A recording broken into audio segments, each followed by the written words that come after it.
Assalamualaikum warahmatullahi wabarakatuh. Kembali lagi kawan di Legenda Catur Dunia. Grenke Chess Classic N Open 2024 sudah selesai, tapi tenang kawan, nanti dini hari ada video kandidat. Nah, mengenai detail turnamen ini, besok saja sedikit admin akan sampaikan. Jadi besok ada game-game yang bisa kita ulas kawan dari video kandidat ini. Dan di Grenke Chess Classic N Open 2024, Magnus Carlsen keluar sebagai pemenangnya. Kalian sudah pasti tahu, sudah biasa Magnus Carlsen memenangkan event-event turnamen kawan, baik Rapid, Classic, Standard, Blitz. Ya, kita tetap menjagokan Magnus Carlsen. Tapi di event ini kawan, selain Magnus Carlsen, bintang lainnya adalah Ding Liren kawan. Tapi bintang ini tidak bersinar. Ding Liren mulai redup kawan. Sejak menjadi juara dunia dan beberapa mengikuti turnamen-turnamen kelas kakap kawan, performa Ding Liren dipertanyakan. Kenapa? Ada apa dengan Ding Liren? Mulai redup. Di event ini kawan, Ding Liren hanya mendapatkan 4 poin. 2 kali kalah, selebihnya remis dalam permainan 45 menit. Dan untuk menentukan posisi keempat, kelima, dan keenam, turnamen ini melanjutkan ke tiebreaks kawan. Ding Liren dalam permainan tiebreaks kalah 2 kali. Kalah oleh Vincent Kemmer dan juga kalah oleh Daniel Friedman. Tapi dia sempat menang juga atas Daniel Friedman pada game terakhir permainan tiebreaks. Kita akan ulas permainan Ding Liren kawan menghadapi Daniel Friedman. Di game pertama menghadapi Daniel Friedman ini kawan. Nah, di sini langsung saja nanti kita sambung juga saat melawan Daniel Friedman pada game terakhirnya. Nah, kita lihat permainan Ding Liren. Di sini Friedman mengawali dengan reti opening kuda F3, pion D5, pion G3, Kings in dan attack kawan, pion C5. Nah, ini adalah variasi Sicilia dimainkan oleh Ding Liren. Saya untuk video ini tidak akan terlalu banyak mengulas variasi pembukaan kawan karena berisi 2 game. Gajah G2, kuda F6, rokade Daniel Friedman, pion E6 kawan untuk ya perkuat rantai pionnya. Gajah gelap segera berkembang, rokade pendek sudah sangat jelas. Pion C4 menantang pertukaran, korban pion sementara. Kalau diambil, ya kalau ingin rebut kembali pion, menteri siap keluar juga. Ditolak, Ding Liren dorong pion untuk mendapatkan ruang. Pion E3 ditantang kembali kawan. Nah, di sini kuda C6. Bagaimana jika didorong untuk mendapatkan ruang? Hentikan pion ini agar gajah ini sulit berkembang. Ya, akan dibalas dengan langkah pion B3. Nah, gajah masih punya tempat kawan. Di sini kuda pun juga bisa menempati nanti petak C3 berkembang. Masih baik-baik saja putih di sini kawan. Oke, kembali lagi ke langkah aslinya. Jadi memilih kuda C6, pion D3, hentikan laju pion. Nah, gajah D6, persiapan rokade. Putih mendahului pertukaran pion E pukul pion D4, membuka lajur E, ambil balik menggunakan pion agar mempunyai pion yang mengganggu di area pertahanan putih kawan. Ding Liren, gajah G5 pin kuda. Diusir dengan pion H6, langsung bertukar gajah sikat kuda F6, lanjut Friedman, ambil balik dengan menteri kawan. Di sini melanjutkan pengembangan kuda B ke D2 Daniel Friedman dan persiapan garbuan pada gajah gelap. Menteri langsung mundur ke E7, pion A3 sekarang, persiapan dengan pion B4-nya, kontrol juga petak B4 dari aktivitas kuda ataupun gajah. Pion A5 cegah pergerakan pion B4 kawan. Nah, di sini kuda ke E4 serang gajah. Gajah dipertahankan mundur ke C7, dorong pion C5 kawan. Ya, untuk dukungan bagi kuda kah atau hentikan laju pion B kah? Rokade Ding Liren. Kuda F manuver ke D2, persiapan bermain dengan pion F-nya, buka akses bagi gajah terang kawan. Nah, Ding Liren mulai menyerang dengan pion F5. Kuda D6 membuat pengorbanan pion, langkah cakep untuk membuka juga akses bagi gajah terang di sini. Nah, nanti mungkin diikuti dengan kuda untuk mencoba manuver-manuver ke area pertahanan hitam. Diterima oleh Ding Liren, terpaksa kawan, memang posisi gajah ini juga kurang bagus. Sudah diblokade oleh kuda, jadi tidak banyak diagonal yang terbuka. Jadi apa salahnya bertukar gajah untuk mendapatkan tambahan 1 pion Ding Liren. Kuda C4, menteri mundur ke D8, ada benteng C1. Nah, di sini benteng A6, lanjut Ding Liren. Kemudian ada menteri B3 untuk menekan pion untuk mencegah gajah berkembang kawan. Ataupun juga di sini ancamannya diagonal ini bisa berbahaya. Raja langsung digeser Ding Liren ke H8. Benteng FE1 menekan pion yang menggantung di sini, mencegah pergerakan pion didorong. Nah, dorong pion F4 Ding Liren untuk membuka pion-pion hitam ataupun untuk mencoba mendesak posisi gajah Viajento. Menteri B5 di sini kawan. Nah di sini ada benteng F5 serang menteri. Menteri mundur kembali ke B3, dorong pion F3. Gajah bergerak ke H3, ancam benteng, menekan pion yang di sini juga. Benteng F6, perkuat posisi pion. Nah di sini ada pilihan benteng ini diangkat kawan ke peta E4. Untuk menekan pion yang di sini ada opsi juga digeser ke lajur H, ke lajur G nanti ke depan kawan, atau juga untuk mempercepat doubling nanti di lajur E dengan salah satu benteng lainnya. Mungkin jawabannya pion A4, menteri mundur, dan seterusnya. Memilih dengan langkah kuda E5 menantang pertukaran. Nah, di sini menteri naik ke peta D6. Langkah terkuat lainnya yang bisa dipilih oleh hitam adalah aktifkan benteng untuk usir menteri.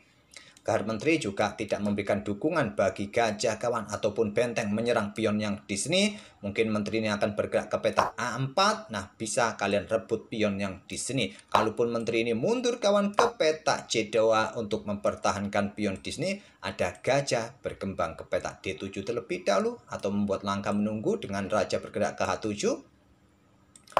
Memilih dengan langkah menteri ke peta D6. Nah, menteri ke peta B5 yang terkuat pilihan dari engine. Memilih pertukaran kuda pukul kuda C6. Ambil balik menggunakan benteng menantang pertukaran menteri B5. Menteri C7 di sini lanjut dingliran yang terkuat tadi. Ya lanjutkan pengembangan gajah D7 perkuat benteng ini kawan. Tapi memilih dengan langkah menteri C7 di sini kawan didahului oleh Friedman pertukaran benteng. Ambil balik menggunakan pion. Nah, menteri ke C5 disarankan oleh Stockfish untuk mengincar pion ini kawan. Memilih geser menteri ke peta H5. Awas, disinilah tujuan dari menteri putih kawan. Dan di sini pion C5 lanjut dingliran. Tuh ya didorong terus maju agar pionnya nanti bisa lolos kawan di lajur D. Benteng C1 cegah pergerakan pion. Nah di sini kawan gajah A6 pilihan dari dingliran. Coba lihat kontrol waktu dari dingliran masih lebih bagus ketimbang Friedman kawan, masih punya 4 menit 6 detik. Nah, jika kita lihat kontrol waktu ataupun waktu berpikirnya dingliran ini hanya membutuhkan 9 detik plus increment kawan. Dia memutuskan gajah A6 meninggalkan baris belakangnya, ancaman menteri bisa menusuk ke peta E8. Seorang juara dunia blunder begitu sederhana kawan. Nah, di sini Stockfish menyarankan benteng mundur kawan, jaga baris belakang. Mungkin ada pion B4 di sini, baku hantam terjadi. Nah, berlanjut dengan gajah ke peta A6. Karena baris belakang sudah dijaga, kalian bebas untuk menyerang pion yang di sini. Mungkin putih akan melakukan tantangan pertukaran menteri ataupun menggunakan benteng ambil pion ancam menteri kawan. Menteri bisa bergerak ke peta B6, ancam pion yang di sini. Tapi dingliran langsung keluar dengan gajah A6 menyerang pion yang ada di belakang dan pionnya bisa leluasa. Tentu saja menteri ke peta E8 skat. Raja maju ke peta H7, gajah ambil pion E6 terpaksa harus korban kualitas kawan. Karena kenapa kalau tidak diambil gajah ini, ambil contoh kalian ambil pion D3, ancamannya ya skakmat kawan. Gajah ke peta G8, terpaksa raja mundur karena peta ini sudah diawasi oleh menteri, mundur. Nah, discover check, kalian tidak bisa blokade. Raja bergerak, skakmat sudah. Oleh karena itu, dingliran langsung sikat gajah. Nah, sekarang dingliran kalah kualitas perwira. Selanjutnya, menteri bergerak ke peta D5 setelah dingliran tadi ambil pion D3. Menteri D5, dingliran menyerah di langkah ke-34. Karena merasa kalah kualitas perwira kawan. Ancamannya apa? Ancamannya pion ini bisa jatuh, pion ini bisa jatuh, jadi tak perlu saya lanjutkan lagi beberapa opsi jika permainan tetap dilanjutkan. Silakan kalian otak-atik sendiri. Sungguh terlalu kalau putih bisa kalah menghadapi gajah kawan dengan kekuatan benteng. Kita lanjut ke game berikutnya. Game kedua antara dingliran versus Daniel Friedman dalam permainan 10 menitan kawan. Ready opening lagi kawan, kuda F3 dari dingliran, pion D5, pion D4, kuda F6, pion C4, nah pion E6, Queen's Gambit kawan, tidak lagi dengan King's in that attack. Pion C pukul pion D5, variasi pertukaran dipilih oleh dingliran, ambil balik menggunakan pion E, cukup prinsipal menggunakan pion agar tetap mempunyai kontrol di peta pusat dengan pion. Kuda C3, pion C6, perkuat rantai pion seperti biasa, kontrol peta B5 dari aktivitas kudakah ataupun gajahkah nanti ke depan. Nah, gajah F4, gajah D6. Menantang pertukaran akhirnya didahului oleh dingliran pertukaran gajah gelap ambil balik oleh menteri. Baru sekarang pion E3, gajah siap dikeluarkan, dicegah dengan gajah F5. Menteri keluar untuk menyerang pion, backup dengan menteri ke petak C7. Ada benteng C1 dari dingliran kawan. Awas, kuda siap caplok, ambil balik. Menteri pun berani ambil balik. Nanti menteri hitam akan jatuh juga oleh benteng. Daniel Friedman menantang pertukaran, menteri B3 ditolak, menteri A3 menjaga raja tidak bisa rokade. Pion A5, kuda H4 serang gajah terang kawan, gajah mundur ke E6, ada gajah D3 sekarang. Kuasai petak-petak terang ini setelah ditinggal oleh gajah, kemudian menteri B4 menantang pertukaran. Ditolak, dipertahankan dengan gajah B1 oleh dingliran, kuda B ke D7, hitam juga menahan diri untuk melakukan pertukaran kawan, dan akhirnya didahului oleh dingliran. Menteri pukul menteri ambil balik oleh pion A, kemudian kuda ke E2 sekarang. Nah, kuda ke B6 lanjut Friedman. Di sini pion B3 kawan, kontrol area-area terang dari ancaman manuver kuda hitam. Kuda C8 untuk mencari tempat untuk reposisi, mencari posisi yang lebih bagus lagi. Ada kuda F4 serang gajah, hitam serang garbu kuda dengan pion G5. Tapi simpel, kuda caplok gajah terlebih dahulu tentu saja tanpa ada tanda seperti ini. Kalian pasti ya sikat gajah ini kawan. Ambil balik oleh pion F. Kuda F3 ada raja ke E7. Dingliran tidak berani ambil pion kawan karena nanti ada benteng ke sini. Ya kalian pertahankan dengan pion H4, ada pion H6. Mungkin kuda ke H3 ya pion ini akan jatuh, atau mungkin pergerakan kuda ke petak D6 terlebih dahulu lebih kuat kawan. Oke, kembali lagi ke langkah aslinya.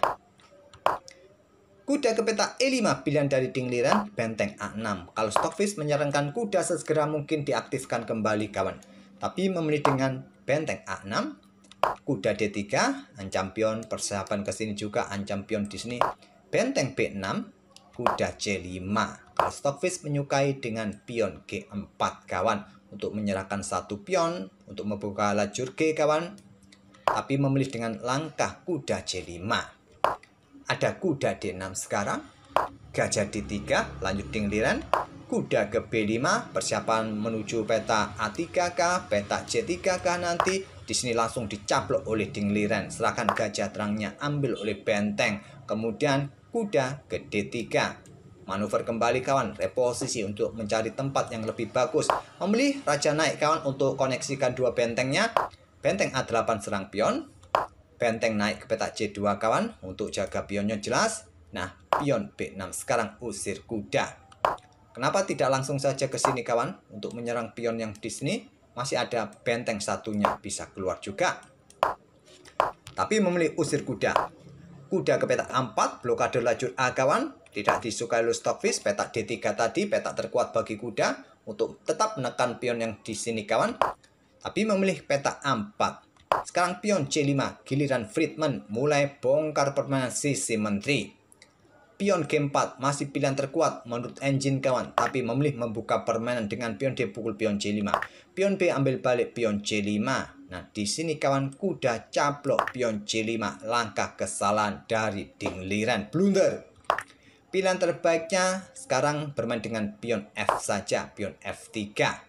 Mungkin pion C4 inilah yang mungkin tidak akan disukai oleh dingliran kawan. Memang beberapa langkah sebelumnya membuat langkah kesalahan membuka permainan kawan, sehingga posisi hitam bagus, tapi sayangnya dingliran di sini kembali blunder dengan kontrol waktu yang terbilang bagus kawan. Coba lihat, dingliran hanya berpikir 3 detik, ya 4 detik saja kawan di sini.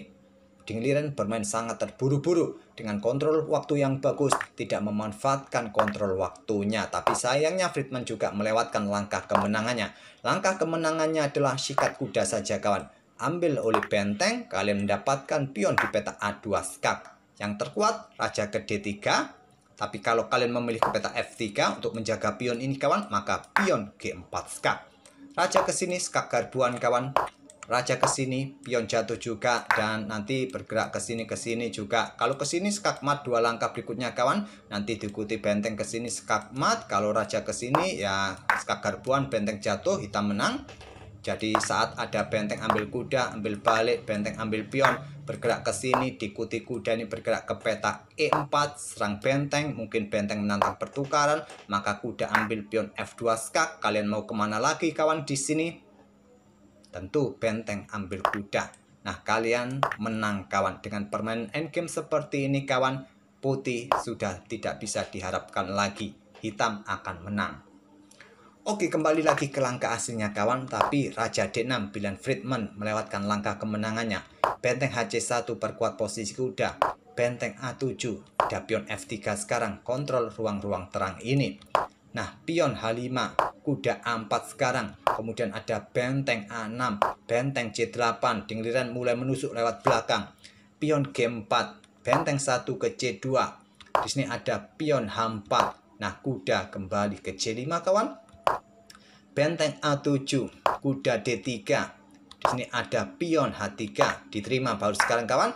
Nah, pion G memilih pion F3 skak. Raja ambil balik, kemudian kuda ke E4. Yang ternyata langkah tidak terlalu kuat. Benteng B6 yang terkuat, tapi kuda ke E4 oleh Friedman. Benteng 2 naik ke C6 skak. Di sini memaksa raja mundur ke peta D7. Raja ke F4 kawan. Kemudian ada benteng B turun ke B7. Diikuti kuda skak kawan di peta E5.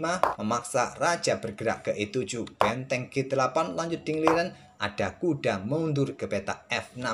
Benteng skak, raja bergerak. Pertukaran benteng di lajur B oleh dingliran. Sekarang Friedman sudah tertatih-tatih kontrol waktunya. Sedangkan dingliran masih punya 5 menit lebih kawan. Benteng ambil pion E6, kuda E4. Kemudian raja F5 mencoba melakukan ancaman skakmat kawan. Meninggalkan pion-pionnya, raja putih naik terus. Benteng A7 tak peduli, kuda C6. Benteng ambil pion A2, kemudian kuda ambil pion B4. Benteng ambil pion lagi peta H2, kuda ambil pion D5. Pion hitam habis kawan. Kuda lari ke peta D2 di sini dalam ancaman posisi raja tadi kawan. Nah, di sini dorong pion menghindari ancaman kuda. Benteng ambil pion H3. Sekarang dorong pion E4. Benteng H5 skak. Raja ke G6. Nah, benteng H4 diikuti kuda ke peta F6.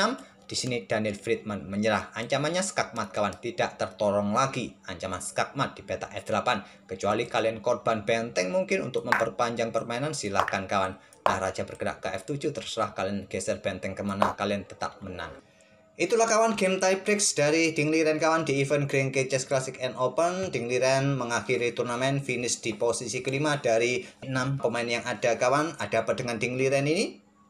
Oke, semoga permainan dari kedua pemain bisa menghibur kalian. Kita doakan saja performa dari Dingliren ini kembali pulih kawan dan memberikan hiburan nanti di event-event berikutnya. Kita akan bertemu di video-video berikutnya. Terima kasih. Wassalamualaikum warahmatullahi wabarakatuh.